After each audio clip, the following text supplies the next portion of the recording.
평소 우리 곁에 있어 아무렇지 않게 생각하던 한강. 그 익숙한 한강이 도시계획자들 사이에선 최고의 강으로 평가를 받고 있는 것을 알고 계셨나요? 강이 있는 도시들을 심심치 않게 볼 수 있고 그냥 강은 강일 뿐 별 감흥이 없었는데요. 하지만 이번 뉴욕 도시개발 전략가의 방문으로 그 생각이 산산이 부서졌습니다. 한번 그 내용 들어보시죠. 안녕하세요. 저는 다니엘 스트라우드라고 해요. 뉴욕에서 글로벌 도시개발 전략가로 일하고 있어요. 사실 이 서울 출장은 저한테 그냥 하나의 프로젝트였어요. 도착하기 전까지만 해도 그렇게 생각했어요. 한국? 기술은 좀 발달했겠지만 도시계획은 아직 멀었겠지.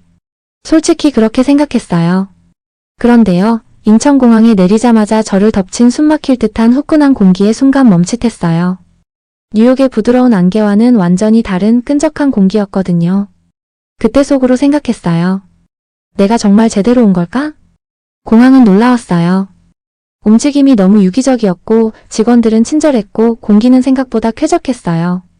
택시에 올라타서 더 놀랐어요. 서울 포시즌스 호텔로 가주세요. 제가 서툰 한국어로 말했더니 기사님이 환하게 웃으면서 한국말 잘하시네요. 환영합니다. 이렇게 답해주셨거든요. 그 짧은 순간에도 뭔가 따뜻함이 느껴졌어요. 창밖으로 펼쳐진 서울의 거리. 널찍한 도로, 깔끔하게 정돈된 가로수, 높다랗게 솟은 빌딩들 사이사이로 고풍스러운 전통 건물이 보였어요. 그리고 그 한가운데 거대한 강이 고요히 흘러가고 있었어요. 강은 그냥 강일 뿐이야. 그렇게 생각했던 제 자신이 창피해질 정도였어요. 미국 대도시에서도 이런 스케일과 조화를 동시에 갖춘 강은 정말 드물거든요. 낯선 곳에서 위화감 대신 조화로움을 느낀 건 처음이었어요.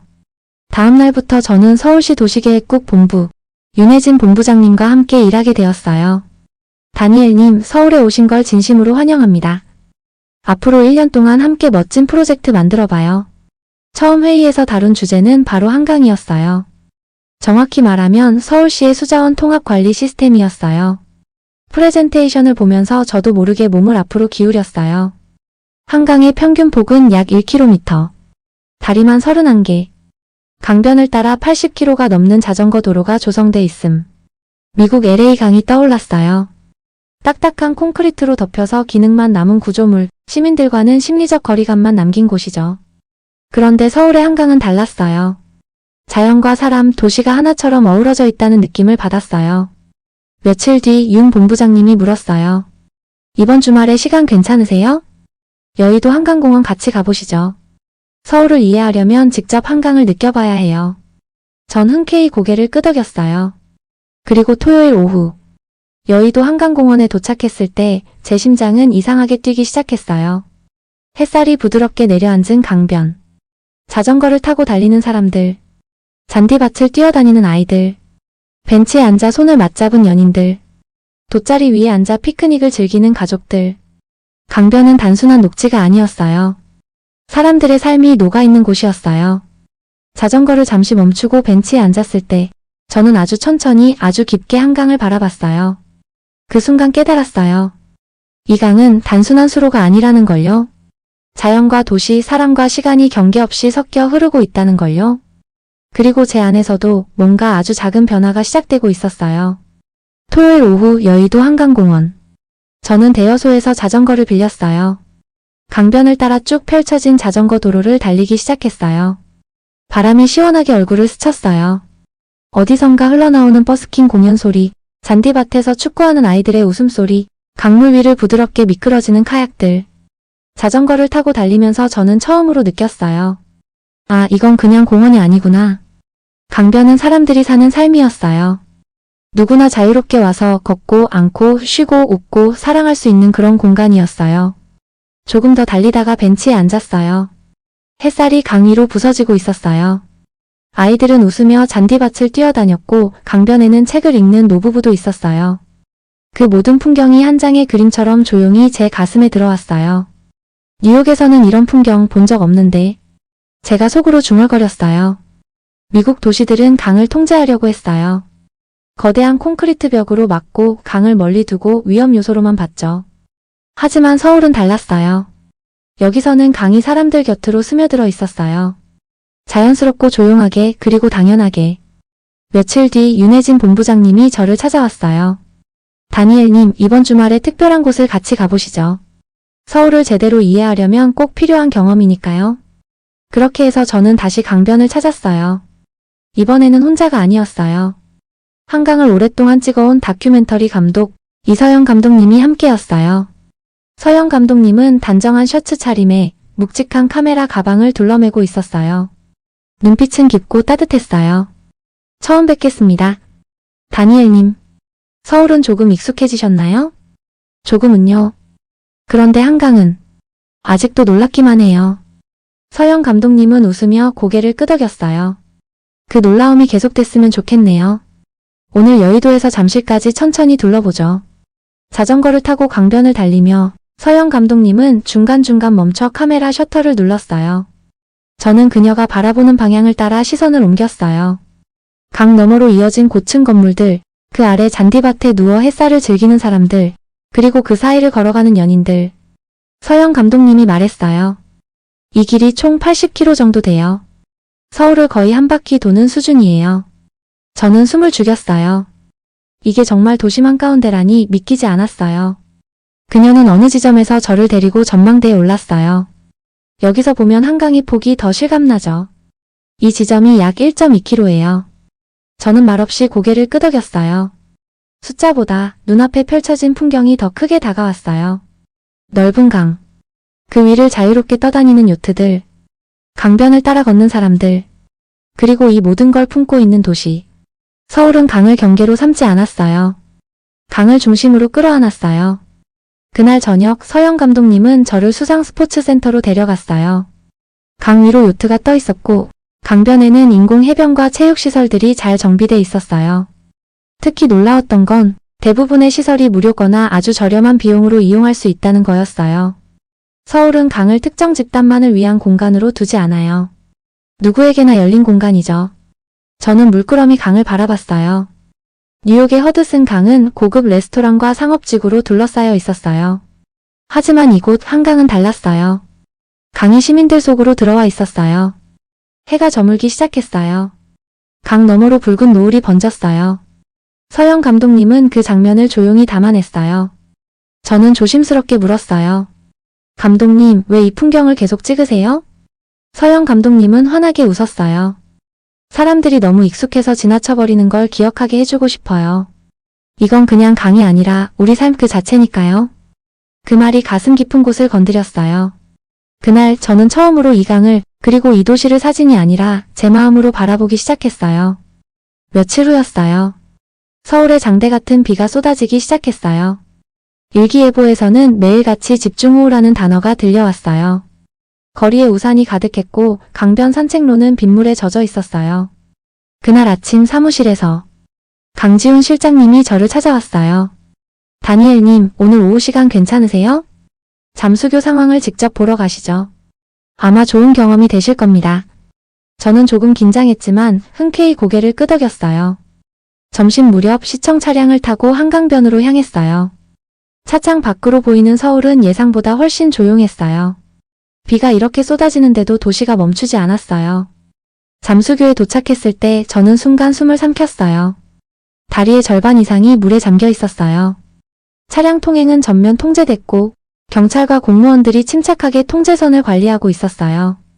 저는 당황해서 중얼거렸어요. 도대체 이걸 어떻게 통제하는 거지? 대혼란 아니야? 강 실장님이 웃으며 설명했어요.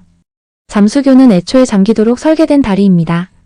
서울은 수천 년 동안 강과 함께 살아온 도시예요. 물을 막는 게 아니라 받아들이고 흘려보내는 거죠.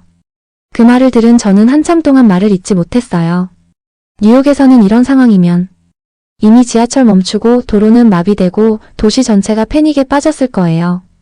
하지만 서울은 달랐어요. 사람들은 서둘러 이동하지 않았고 도시는 마치 오래전부터 이 상황을 알고 있었던 것처럼 침착했어요. 우리는 잠수교 근처를 따라 걸었어요. 비는 여전히 퍼붓고 있었어요. 그런데도 도로는 깔끔하게 정리돼 있었고 강은 거대한 숨결처럼 조용히 흐르고 있었어요. 조금 더 걸어가자. 선유도 공원이 눈에 들어왔어요. 강 실장님이 말했어요. 여기 원래 정수장이었어요. 지금은 도시재생 공간으로 변신했죠. 저는 오래된 콘크리트 구조물 위로 싱그럽게 자란 식물들을 보면서 숨을 멈췄어요. 빗방울이 부드럽게 풀잎 위에 맺히고 그 사이사이에 시민들이 우산을 쓰고 앉아 있었어요. 아이들은 고무장화를 신고 무릉덩이를 뛰어다녔어요. 그 풍경은 설명할 수 없는 아름다움이었어요. 서울은 과거를 부정하지 않았어요. 지워버리지도 않았어요. 그대로 품고 새롭게 살아가고 있었어요.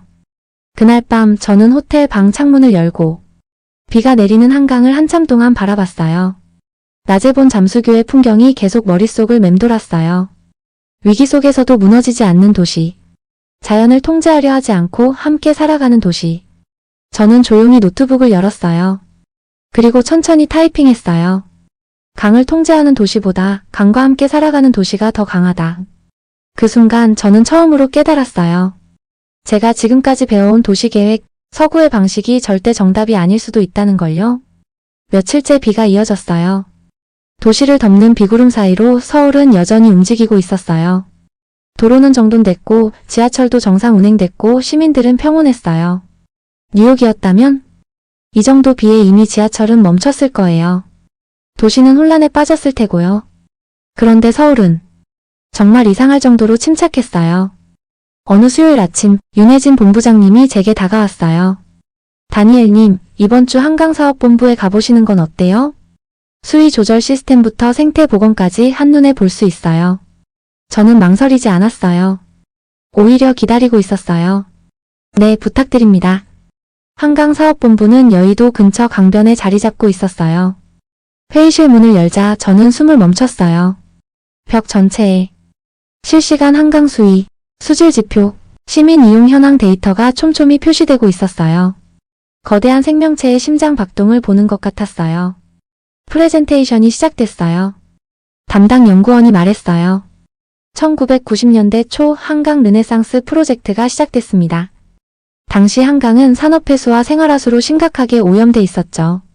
저는 가만히 듣고 있었어요. 그런데 머릿속에는 이미 확신이 차오르고 있었어요. 서울은 단순히 강을 정비한 게 아니었어요. 강을 도시의 심장으로 시민들의 삶의 중심으로 끌어들인 거였어요. 지금 한강은 연간 6천만 명 이상이 찾는 시민공원이자 도심 열섬 현상을 완화하는 녹지축이며 비상시에는 수자원 공급기지로도 작동하는 총체적 인프라가 되어 있었어요. 수위 조절은 인공지능 알고리즘으로 이루어지고 있었고 홍수 예측과 대응이 실시간으로 이루어지고 있었어요. 발표가 끝난 뒤 저는 참지 못하고 질문했어요. 이런 시스템이 가능한 건 결국 강이 도시 속에 완전히 통합됐기 때문 아닌가요? 담당자는 미소를 지으며 대답했어요. 맞습니다. 서울은 강을 따로 두지 않았어요. 강이 곧 도시입니다. 그 말이 제 가슴을 강하게 때렸어요. 그날 오후 윤 본부장님과 함께 본부 전망대에 올랐어요. 비는 여전히 부슬부슬 내리고 있었어요. 강 위로 촘촘히 연결된 다리들, 고요히 흐르는 물결, 그 위를 걷는 사람들. 저는 조용히 중얼거렸어요. 처음엔 도와주러 왔다고 생각했어요. 그런데 이제는 제가 더 많이 배우고 갑니다. 윤 본부장님은 웃었어요. 많은 외국 전문가들이 다니엘님과 똑같은 말씀을 하셨어요. 호텔로 돌아오는 길, 비에 젖은 서울거리를 보면서 저는 휴대폰을 꺼내 뉴욕 본사로 예비보고서를 전송했어요. 마지막 문장은 이렇게 썼어요. 한강은 단순한 수로가 아니다. 그것은 도시의 심장이자 생존을 위한 가장 총체적인 인프라다. 그날 밤 저는 잠들지 못했어요. 생각이 너무 많았어요. 서울에서 보고 들은 모든 것들이 하나하나 연결되기 시작했어요. 숫자, 현장, 사람, 시스템, 자연, 기술. 그리고 그 모든 중심에는 한강이 있었어요. 서울에서의 시간이 흐를수록 저는 점점 확신이 생겼어요. 서울의 한강은 단순히 도시의 부속물이 아니었어요. 그 자체가 도시였고 시민이었고 숨쉬는 생명이었어요. 그래서 저는 뉴욕 본사에 예비보고서를 제출했어요. 서울의 시스템, 철학, 데이터 모두를 정리해서 보냈어요. 그 보고서의 마지막 문장은 제 안에서 가장 뜨겁게 울리는 문장이었어요. 한강은 단순한 수로가 아니다. 그것은 도시의 심장이자 생존을 위한 가장 총체적인 인프라다. 며칠 뒤 뉴욕 본사로부터 회의 요청이 들어왔어요. 제목은 단순했어요. 한강 보고서 회의 비공식. 그 말이 저를 긴장하게 했어요. 누구도 대놓고 부정하지 않지만 솔직히 의심이라는 기류가 느껴졌어요. 회의 당일 저는 노트북을 켜고 카메라를 켰어요. 화면에는 뉴욕 본사와 LA 지사 사람들, 그리고 제일 위쪽에는 익숙한 얼굴, 제이슨 콜먼 부대표가 앉아 있었어요. 회의가 시작됐어요. 저는 침착하게 프레젠테이션을 진행했어요. 서울의 수자원 관리 시스템, AI 기반 수위 조절, 시민 참여형 공간 운영, 생태 회복 통계, 문화적 활용 사례, 그리고 마지막 슬라이드, 한강, 허드슨강, LA강, 세느강을 비교한 폭과 활용 수치. 한강의 평균 폭은 1km, LA강은 30m. 숫자만의 차이가 아니라 철학의 차이였어요. 발표가 끝나자 잠깐 정적이 흘렀어요. 그리고 제이슨 부대표가 입을 열었어요. 다니엘, 자료는 인상적인데 너무 한국적인 관점 아닐까? 우리가 서울을 기준으로 삼는 건 좀 과한 거 아닌가? 그 말에 저는 조용히 고개를 끄덕였어요. 그리고 미리 준비해둔 마지막 장을 열었어요. 서울의 장마철 시뮬레이션 영상. 폭우 속에서도 시민 이동량, 대중교통 가동률, 상하수도 운영 상태가 안정적으로 유지된 실제 데이터. 그리고 말했어요. 처음엔 저도 그랬습니다. 서울에서 배울 게 있을까? 하지만 직접 본 후엔 확신이 생겼어요. 이건 감정이 아니라 데이터에 기반한 평가입니다. 그리고 저 자신이 그걸 몸으로 체험한 증거입니다. 회의는 조용히 마무리됐어요. 몇몇은 아무 말 없었고 몇몇은 회의록에 메모를 남겼어요. 저는 마음속으로만 되뇌었어요. 익숙함이 늘 옳은 건 아니야. 익숙함은 우리가 변화를 두려워할 때 붙드는 안전벨트일 뿐이야. 그날 밤 저는 서영 감독님을 만났어요. 한강변 벤치에서 조용히 앉아 있다가 천천히 입을 열었어요. 사람들은 변화보다 익숙함을 더 쉽게 택하죠. 그런데 저는 서울에 와서 익숙한 세계를 떠났을 때 비로소 진짜를 본 것 같아요. 서영 감독님은 말없이 카메라를 들고 제 얼굴이 아니라 저 너머에 흐르는 한강을 한컷 찍었어요. 그럼 이제 당신이 본 걸 세상에 알려야겠네요. 그날 밤 저는 서울 호텔 방 창문을 열었어요. 비는 그치고 달빛이 강 위로 잔잔히 내려앉았어요. 노트북을 켜고 새로운 프로젝트 제목을 적었어요. 한강 세계도시 하천의 새로운 기준. 저는 생각했어요. 도시계획이라는 건 결국 사람과 자연이 어떻게 더불어 살아갈 수 있는지를 묻는 일. 그리고 그 해답 중 하나는 바로 이곳 서울에 있었어요. 가을이 서울에 찾아왔어요. 강가의 갈대가 흔들리고 바람은 한층 선선해졌어요. 그 아침 윤혜진 본부장님이 조심스럽게 제게 말을 꺼냈어요. 다니엘님, 다음 달에 서울시가 주최하는 국제수자원 콘퍼런스가 열려요. 혹시 발표해보실 생각 있으세요? 저는 한참을 고민했어요. 서울에서 보낸 10달의 시간이 주마등처럼 스쳐갔어요. 처음엔 무심했고, 중간엔 놀랐고, 이제는 애정이 생겼어요. 고개를 끄덕였어요. 좋아요. 이젠 말할 수 있을 것 같아요. 발표 준비는 쉽지 않았어요. 단순한 기술 설명을 넘어서 제가 느낀 변화를 담고 싶었어요. 이서영 감독님은 발표에 사용할 사진을 선뜻 제공해줬고, 강지훈 실장님은 최신 수자원 데이터 정리를 도와줬어요. 그들은 말없이 제 어깨를 토닥였어요. 당신이 본 걸 당신의 언어로 전해주세요. 콘퍼런스 당일. 회의장은 전 세계 도시 계획자들로 가득했어요. 미국, 일본, 독일, 프랑스, 브라질, 그 중앙에는 익숙한 얼굴, 제이슨 콜먼 부대표도 앉아 있었어요. 저는 마이크 앞에 섰어요. 조명을 받은 얼굴에 긴장 대신 단단한 결심이 담겨 있었어요. 안녕하세요. 저는 다니엘 스트라우드, 뉴욕에서 온 도시개발 전략가입니다. 처음 서울에 왔을 때 한강은 그저 도시를 가로지르는 큰 강이라고만 생각했어요. 하지만 지금은 그 강이 이 도시를 어떻게 살아 숨쉬게 하는지를 직접 보고 느꼈습니다. 슬라이드에는 허드슨강, LA강, 세느강, 한강의 구조적 차이를 보여주는 도표가 나왔고, 그 다음엔 이서영 감독님이 찍은 시민들의 사진이 나왔어요. 자전거를 타는 사람, 강가에 앉아 책 읽는 노인, 웃으며 돗자리 펴는 가족들, 숫자와 감성, 데이터와 삶이 하나로 녹아있던 순간이었어요. 서울은 강을 시민의 곁으로 끌어들였습니다. 단절이 아닌 연결, 통제가 아닌 공존. 이것이 제가 서울에서 배운 가장 큰 가르침입니다. 발표가 끝나자 회의장 안엔 큰 박수가 터졌어요. 일본의 유스케 박사는 서울의 자전거 인프라에 감탄했고, 독일의 클라우스는 AI 기반 수위 조절 시스템의 효율성에 깊은 인상을 받았다고 했어요. 그리고 제이슨 부대표가 다가왔어요. 이제 알겠어요, 다니엘. 왜 그렇게 확신을 가졌는지. 며칠 후 본사로부터 공식 서면이 도착했어요. 세계 주요 도시의 강을 연결하는 국제 협력 프로젝트를 다니엘 스트라우드가 총괄하라. 저는 오래 걸을 필요 없이 한강에서 출발한 제 여정이 이제 세계를 향해 이어지고 있다는 걸 실감했어요. 서울에서의 마지막 날, 저는 다시 선유도 공원을 찾았어요. 해질 무렵 서영 감독님이 조용히 다가와 옆에 앉았어요. 돌아가시는 날이군요. 네. 그런데요, 왠지 떠나는 게 아니라 계속 이어지는 느낌이에요. 서영 감독님은 말없이 카메라를 들었어요. 흐르는 강, 바람에 흔들리는 갈대, 그리고 도시 너머로 반짝이는 불빛을 한 컷에 담았어요.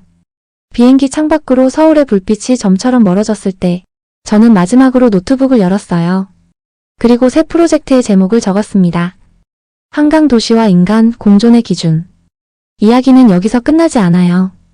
왜냐하면 진짜 변화는 이런 이야기를 듣고 무언가를 느낀 당신 마음속에서부터 시작되니까요.